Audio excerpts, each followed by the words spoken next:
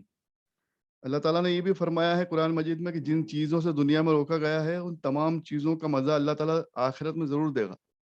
یہ بھی ایک خوبی ہے دین کی۔ دین میں ایک خوبی یہ ہے کہ دنیا میں کسی کام سے اگر آپ کو روکا گیا ہے تو اس سے بہتر بدلہ اللہ تعالیٰ آخرت میں دے گا۔ اور اللہ تعالیٰ نے قرآن مجید میں ہی یہ بات واضح کر دی کہ ہم نے تمہارے لیے بہترین بیویاں، بہترین حوریں، بہترین ایسی شراب جو خوشبودار ہوگی، جس سے نہ کبھی کوئی بدبو آئے گی، نہ کوئی کبھی نقصان ہوگا، اور خوبصورت اور بہترین خوشبو والی، میوے والی، ڈرائی فروٹس والی ایسی شراب آپ کے لیے تیار کر رکھی ہے جنت میں اور جنت الفردوس میں، کہ انسان کو نہ اس سے نشہ چڑھے گا، نہ کوئی بہکے گا، نہ کوئی غلط کام کرے گا۔ تو اس کے لیے ہمیں کوشش کرتے رہنا چاہیے کہ ہم جائز کاموں میں لگے رہیں، اور اللہ تعالیٰ جن کاموں سے ہمیں روک رہا ہے دنیا میں ان سے رکیں، تاکہ اس کا بہتر بدلہ، بہتر اجر اللہ تعالیٰ آخرت میں دیتا ہے اور دے گا انشاءاللہ۔ تو اللہ کی نافرمانی سے بچیں، اللہ تعالیٰ کے فرما بردار بندے بنے، جس سے کہ آخرت میں جنت الفردوس میں آپ کو بہتر ہم سب کو صلہ ملے، اور ہم سب لوگ ان تمام بہترین غذا اور بہترین چیزوں کا مزہ لے سکیں جو اللہ تعالیٰ نے جنتیوں کے لیے تیار کر رکھی۔ آمین یا رب العالمین۔ ہمارا آج کا سیکنڈ موضوع، مطلب سیکنڈ سیگمنٹ کا جو موضوع ہے، سیکنڈ سیگمنٹ میں آج ہمارا موضوع سورہ المومنون ہے۔ المومنون میں اللہ تعالیٰ اس کو مکہ معظمہ میں نازل ہوئی ہے۔ اللہ کے نام سے شروع جو بڑا مہربان، بہت رحم فرمانے والا ہے۔ اللہ تعالیٰ فرماتا ہے آیت نمبر 1 میں، بے شک ایمان والے کامیاب ہو گئے۔ سبحان اللہ، مطلب اللہ تعالیٰ نے ایمان والوں کے لیے خوشخبری دے دی۔ آیت نمبر 1 میں ہی فرما دیا بے شک ایمان والے کامیاب ہو گئے۔ آگے فرمایا جو عاجزی اور انکساری، یعنی کہ بہت ڈیلائٹلی، بہت پولائٹلی اللہ کے لیے اپنی نماز ادا کرتے ہیں۔ سبحان اللہ۔ اب نماز بھی ادا کرنا ہے، اور نماز کس طرح سے ادا کرنا ہے یہ بھی بتایا جا رہا ہے قرآن مجید میں۔ سب سے پہلے نماز کا امپورٹنس ہے، اور نماز کس طرح سے پڑھنا ہے، کس طرح سے ادا کرنا ہے، بہت عاجزی کے ساتھ، بہت مینرفلی، پیسفلی، پولائٹلی، یہ تمام چیزیں اس میں ہونا چاہیے۔ نمرتا، جس کو شدھ ہندی میں بولے، ونئے پوروک نمرتا، تو بہت عاجزی کے ساتھ، بہت دل اور خلوص کے ساتھ، اخلاص کے ساتھ نماز ادا کرنے والے اللہ تعالیٰ نے فرما دیا کہ وہ کامیاب ہے۔ اور جو نکمی، فضول اور بیکار باتوں سے دور رہتے ہیں وہ بھی کامیاب ہیں۔ یہ کون کون لوگ کامیاب ہوئے؟ مومنون میں شروعات میں فرما دیا کہ جو نماز پڑھتے ہیں دل سے، خلوص سے، اخلاص سے، فضول کی باتوں سے، فضول کاموں سے دور رہتے ہیں، اور جو اپنی زکوٰۃ برابر ادا کرتے ہیں، زکوٰۃ ادا کرنے والے، اور جو لوگ اپنی شرم کی جگہ یعنی شرمگاہ کی حفاظت کا پورا خیال رکھتے ہیں، یعنی کہ ہر طرح کے زنا سے بچتے ہیں۔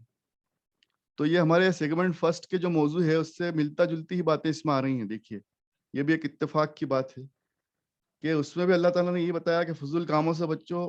اس میں اللہ تعالیٰ فرما رہا ہے فضول کاموں سے بچو، فضول باتوں سے بچو۔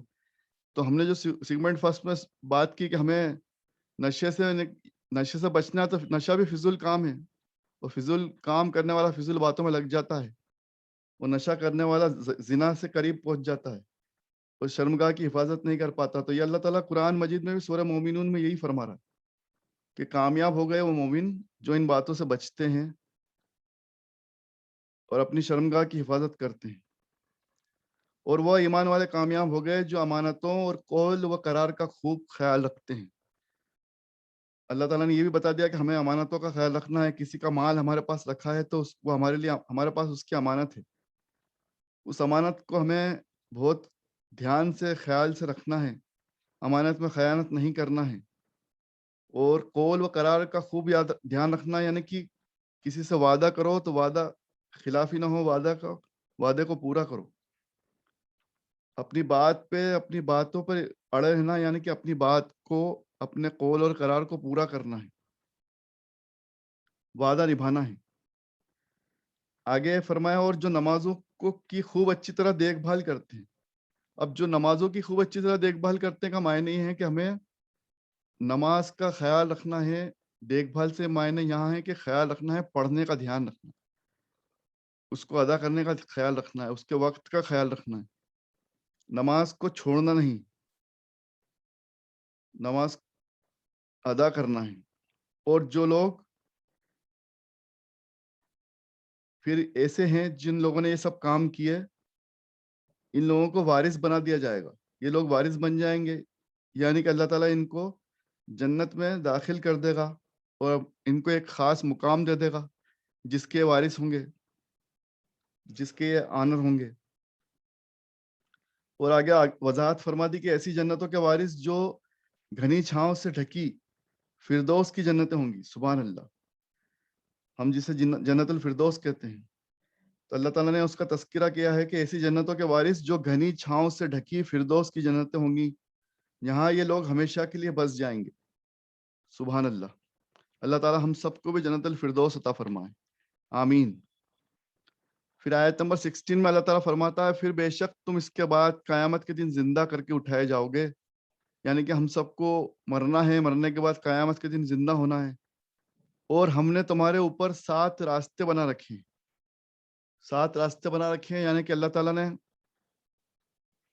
اس بات کا یہاں پہ ایک طرح سے ہمیں سکھایا ہے 1400-1500 سال پہلے ایک ہنٹ دی ہے کہ 7 راستوں سے جہاں ایک مراد ایک میننگ اس کا آسمان بھی ہے۔ جب ایک انسان اوپر اڑا بھی نہیں تھا، نہ کوئی اس کے پاس فلائٹ تھی، نہ کوئی راکٹ تھا، اس وقت کے لیے آج ہم بھلے ہی اس بات کو بہت نارمل اس میں لے سکتے ہیں، لیکن اس وقت کے لیے کتنی بڑی بات ہوگی۔ لوگوں کو پتہ نہیں تھا کہ آسمان کیا ہے، آسمان پہ کیسے پہنچتے ہیں، آسمان کے اوپر کیا ہے۔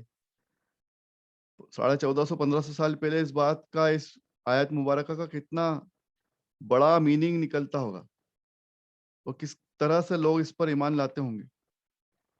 اور ہم نے تمہارے اوپر 7 راستے بنا رکھے ہیں، اور ہم نے کسی چیز کو بنانے میں غفلت اور بے دھیانی سے کام نہیں لیا۔ سبحان اللہ، یعنی کہ اللہ تعالیٰ جو بھی بناتا ہے پرفیکٹ بناتا ہے۔ اللہ تعالیٰ کامل اور اکمل ہے، بہترین، پرفیکٹ ہے۔ اللہ کا ہر کام پرفیکٹ ہے، ہر کام صحیح ہے۔ آپ آیت نمبر 86 میں فرما رہا ہے آپ سوال کرو کہ 7 آسمانوں اور فرش عظیم یعنی تخت سلطنت ان سب کا مالک کون ہے؟ عرش عظیم، آپ سوال کرو کہ 7 آسمانوں اور عرش عظیم یعنی تخت سلطنت ان سب کا مالک کون ہے؟ 7 آسمان، ہم یہاں واضح ہو گیا 86 میں، ادھر ہم کو ہنٹ دی گئی شروعات میں کچھ آیتیں الگ الگ نازل ہوتی ہیں۔ تو پہلی آیت جو ہم نے پہلی پڑھی تھی، اس کے پہلے والی آیت میں بتایا کہ 7 راستے ہیں۔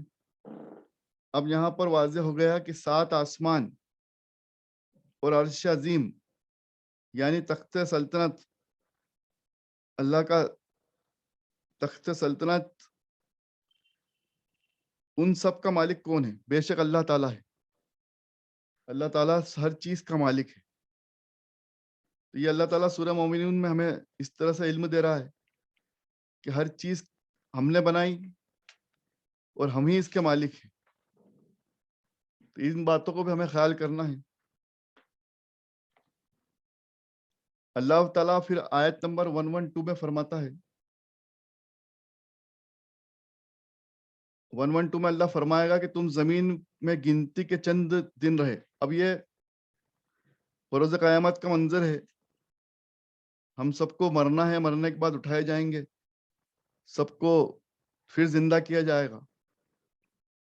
پھر اللہ تعالیٰ فرمائے گا کہ تم زمین میں گنتی کے کتنے سال رہے، کتنے سال رہے گا تم واپس آئے، کتنے سال دنیا میں رہے۔ تو لوگ بولیں گے کہ ہم دنیا میں کیا رہ پائے، یہی کچھ کہ ایک دن یا دن کا ایک حصہ، بہت کم وقت۔ اب دیکھیے اصل میں کیا ہے کہ دنیا کی زندگی اور آخرت کی زندگی، کہیں سے کہیں تک کوئی کمپیریزن ہی نہیں. دنیا کے 60-70 سال, آخرت کی ایک دن سب کوئی کمپیریزن نہیں. آخرت کا ایک دن بھی بہت بڑا ہے. اسی لیے حدیث مبارکہ میں آتا ہے, ہم ہمیشہ پڑھتے رہتے ہیں, سنتے رہتے ہیں, اور میں عرض کرتا رہتا ہوں, لکھتا رہتا ہوں کہ غریب مالداروں سے 500 سال پہلے جنت میں داخل ہوگا. اب یہ اصل میں وہ وقت ایسا ہے, حساب کتاب کا وقت, کہ دنیا کے 500 سال, وہاں کے کچھ لمحے یا کچھ گھنٹے یا کچھ دن, وہ اللہ بہتر جانتا ہے. ہر چیز کا علم رکھنے والا اللہ تعالیٰ ہے. ہم لوگ اس چیز کے تک یا اس چیز کے علم تک ہم نہیں پہنچ سکتے, لیکن کچھ ہمیں جو قرآن مجید سے اور حدیث مبارکہ سے جو چھوٹا موٹی بات سمجھ میں آتی ہے, ہم گناہ گاروں کو کچھ چھوٹا موٹا کچھ جو علم ہمیں سمجھ میں آتا ہے, اس سے ایسا لگتا ہے کہ یہاں کے 500 سال وہاں کا بہت چھوٹا وقت ہے. یا یوں کہہ دیں کہ وہاں کا کچھ وقت نکالنا یہاں کے 500 سالوں کے برابر ہے. ایسا سمجھ لیں کہ وہاں کا تھوڑا سا وقت بھی جو نکالنا ہے, جو حساب کتاب کا دن ہے, اس دن ذرا سا وقت پاس کرنا, ٹائم نکل جانا, اتنا بھاری پڑ جائے گا. وہ حساب کتاب اتنا بھاری پڑ جائے گا کہ اس کو دنیا کے 500 سال بھی کچھ نہیں لگیں گے. تو وہ اللہ تعالیٰ جب انسانوں سے پوچھے گا کہ تم کتنے عرصے دنیا میں رہے, تو کہے گا کچھ نہیں, ایک آدھ دن یا آدھا دن یا اس سے بھی کم وقت. تو یہ حالت ہو جائے گی کہ دنیا کی زندگی آدھے دن سے زیادہ نہیں رہ جائے گی. تب اس سے ہم اندازہ لگا لیں کہ آدھے دن کی زندگی کے لیے ہم کتنا برے اعمال, کتنے گناہوں کا بوجھ اپنے سر پہ ڈال رہے ہیں. آدھے دن کی زندگی کے لیے ہم کتنے پریشان ہو رہے ہیں. آخرت کی زندگی ہمیشہ ہمیشہ کے لیے, وہاں کے 500 کے, ہزاروں کے, لاکھوں سال, ہمیشہ کے سال, زندگی بھر اب وہیں رہنا ہے. اور اللہ تعالیٰ نے فرما دیا پھر کسی کو موت نہیں آئے گی. تو پھر یہ سوچ لیں کہ ہمیں دنیا کی زندگی کے لیے محنت کرنا ہے یا آخرت کی زندگی کے لیے محنت کرنا. آج ہم لوگ, ہمارے بھائی بہن, 40 منٹ ہم مجلس کے لیے نکالنا ہمارے لیے مشکل ہو جا رہا ہے. 40 منٹ ہم لوگوں کے لیے بھاری پڑ رہے ہیں. جبکہ 500 سال جب کھڑا ہو کے حساب دیں گے تب سمجھ میں آئے گا کہ وہ 40 منٹ کتنے چھوٹے تھے. مطلب ایک کتنا ہلکا سا, چھوٹا سا, ایک مائنوٹ سا لمحہ تھا جسے ہم نے گنوا دیا.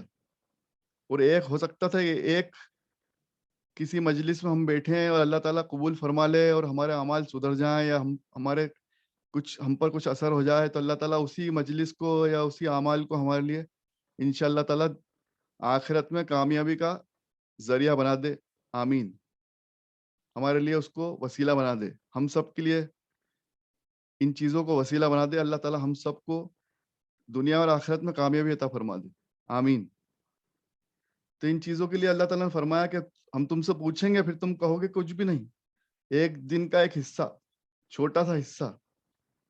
پھر ارشاد ہوگا کہ ہاں بہت تھوڑا ہی رہے, مگر اس حقیقت کے علم کو جان لیتے کہ تم نے کچھ پرواہ نہیں کی. وہی بات کہ ہم نے اب کچھ سمجھا نہیں دنیا میں, حقیقت نہیں سمجھی, دین کی باتوں کو نہیں سمجھا, حق اور باطل کو نہیں سمجھا. تو اللہ تعالیٰ ہمیں بتائے گا, فرمائے گا کہ کاش تم لوگ کچھ سمجھ لیتے اور کچھ پرواہ کر لیتے. پھر آیت نمبر 115 میں فرمایا, کیا تم نے یہ سمجھ رکھا تھا کہ ہم نے تم کو ایسے ہی بے مقصد پیدا کر دیا؟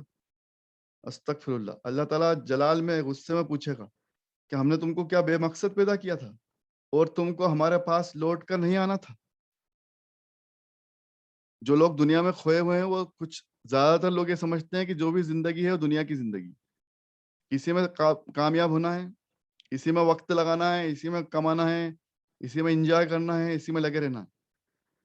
تو آخرت کا جب یہ سوال ہوگا, جب جواب دینا مشکل ہو جائے گا کہ تمہیں کیوں پیدا کرا تھا, کیا مقصد تھا, کیا تمہیں بے مقصد پیدا کر دیا تھا, کیا تمہیں حق اور ناحق نہیں پتا تھا, کیا تم کو ہمارے پاس لوٹ کر نہیں آنا تھا, کیا تم نے یہ سوچ لیا تھا کہ ہمیں اللہ تعالیٰ کے سامنے اس اللہ کے حضور حاضر نہیں ہونا ہے.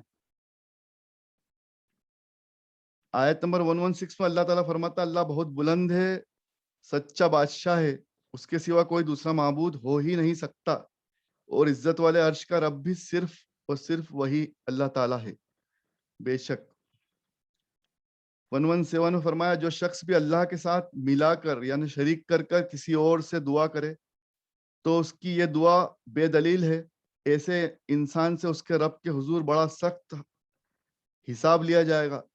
ایسے لوگ تو کافر ہو گئے جن کو ابھی کامیابی نہیں مل سکتی، کبھی بھی کامیابی نہیں مل سکتی، نہ ابھی نہ کبھی۔ تو اللہ کی ہی عبادت کرنا ہے، ایک اللہ کی عبادت کرنا ہے، اللہ کے ساتھ کسی کو شریک نہیں کرنا ہے۔ اور اللہ بے شک قدرت رکھنے والا، ہر چیز پر قدرت و علم رکھنے والا ہے۔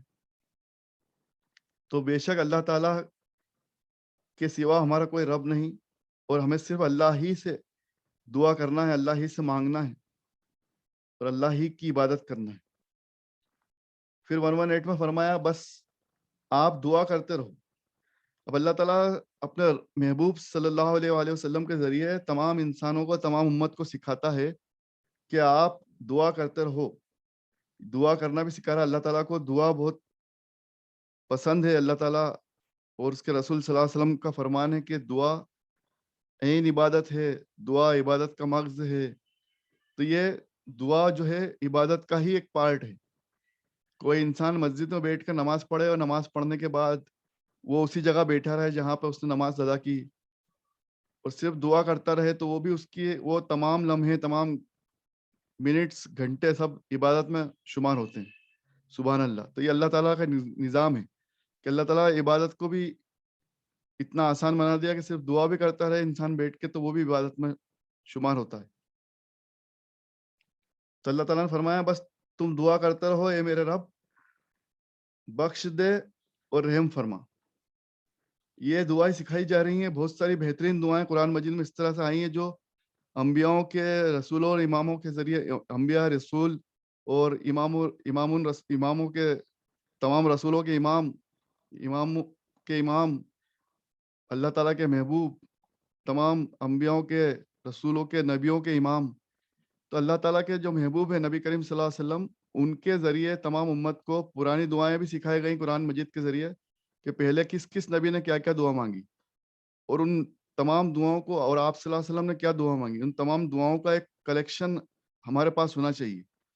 ہر ایمان والے کے پاس وہ تمام دعاؤں کا کلیکشن ہونا چاہیے کہ دعائیں کس طرح سے مانگیں اور کس نے کیا دعائیں مانگی، اور نبیوں کے امام، رسولوں کے امام، تمام اماموں کے امام آپ صلی اللہ علیہ وسلم ہمیں کیا دعا مانگنا سکھا رہے ہیں، اور یہ تمام دعائیں اللہ تعالیٰ نے خود سکھائی ہیں ان کو، نبیوں کو، رسولوں کو، اور اسی کی جو ہم کہہ سکتے ہیں کہ ایک کاپی ہمیں قرآن مجید کے ذریعے ملی۔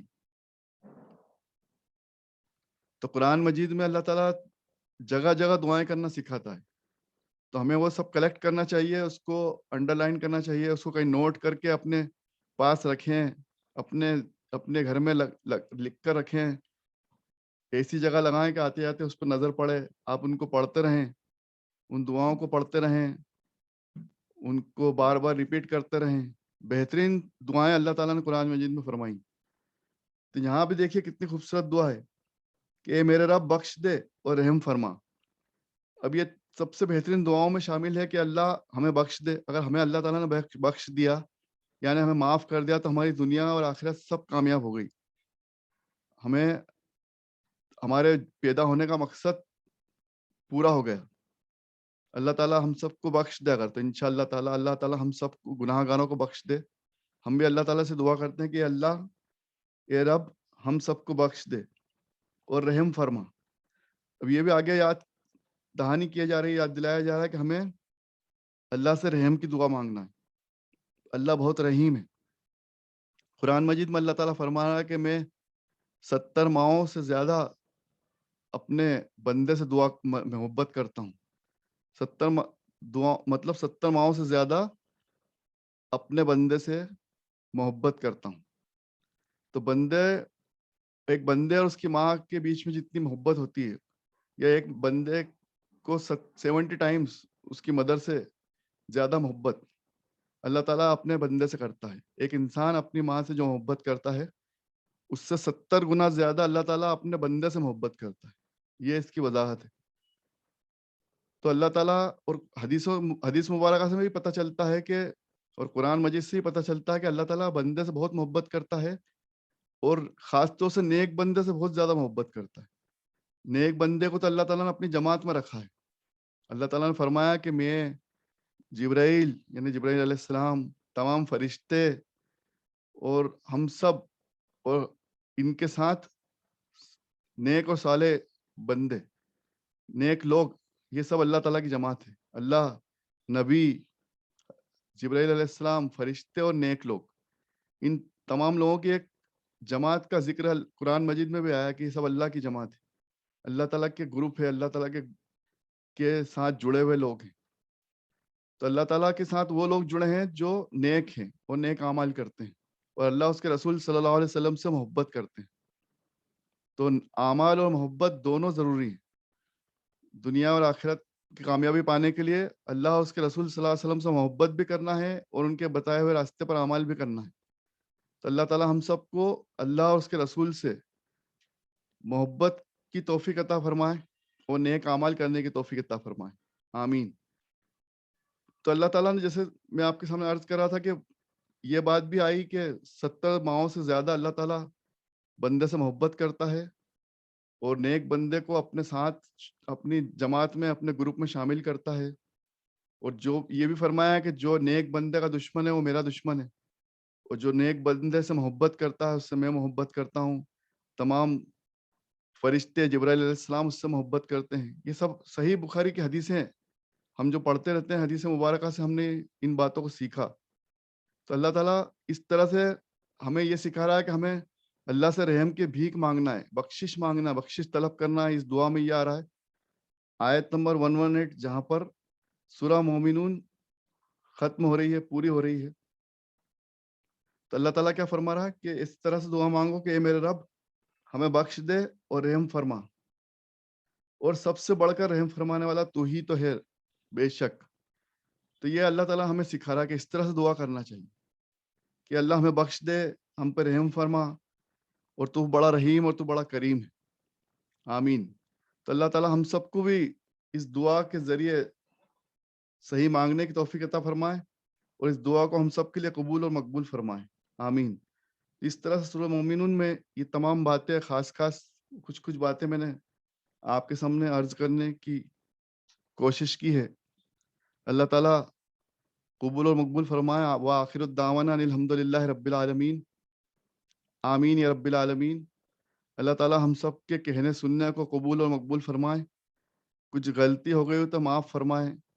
ہماری اس ٹوٹی پھوٹی نیکی کو اپنے رحم و کرم کے صدقے میں نبی کریم صلی اللہ علیہ وسلم کے واسطے قبول اور مقبول فرمائے.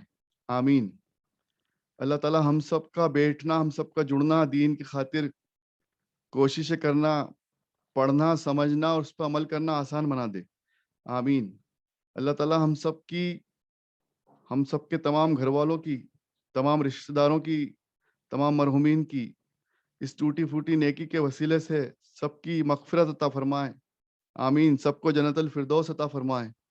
ہم سب کو، تمام امت مسلمہ کی مغفرت عطا فرمائے. ہم سب کو جنت الفردوس عطا فرمائے. ہمارے گھر والوں کو، ہمارے رشتہ داروں کو، اور جس نے ہم سے دعا کے لیے کہا ہے، اللہ تعالیٰ سب کی دعاؤں کو قبول و مقبول فرمائے. اور اللہ تعالیٰ ہمارے چھوٹے بھائی، ہمارے بھائی بہن، ہم سب کو، ہمارے گھر والوں کو، تمام بیماروں کو، تمام پریشانی میں مبتلا لوگوں کو، اللہ تعالیٰ سب کو، تمام لوگوں کو آسانی عطا فرمائے. آمین. سب کو شفا عطا فرمائے، تندرستی عطا فرمائے، صحت یاب عطا فرمائے، آسانی عطا فرمائے، صحیح علاج عطا فرمائے. اللہ ہم سب کی حفاظت عطا فرمائے. آمین یا رب العالمین. اللہ تعالیٰ دنیا آخرت کی تمام بھلائیاں، رحمتیں، نعمتیں، برکتیں، عظمتیں، امن و امان، حفاظت عطا فرمائے. دین پر چلنا آسان عطا فرمائے. ایمان والی زندگی اور ایمان والی موت نصیب عطا فرمائے. آمین یا رب العالمین. ربنا آتنا فی الدنیا حسنۃ وفی الآخرۃ حسنۃ وقینا عذاب النار. آمین. شکریہ. اللہ حافظ.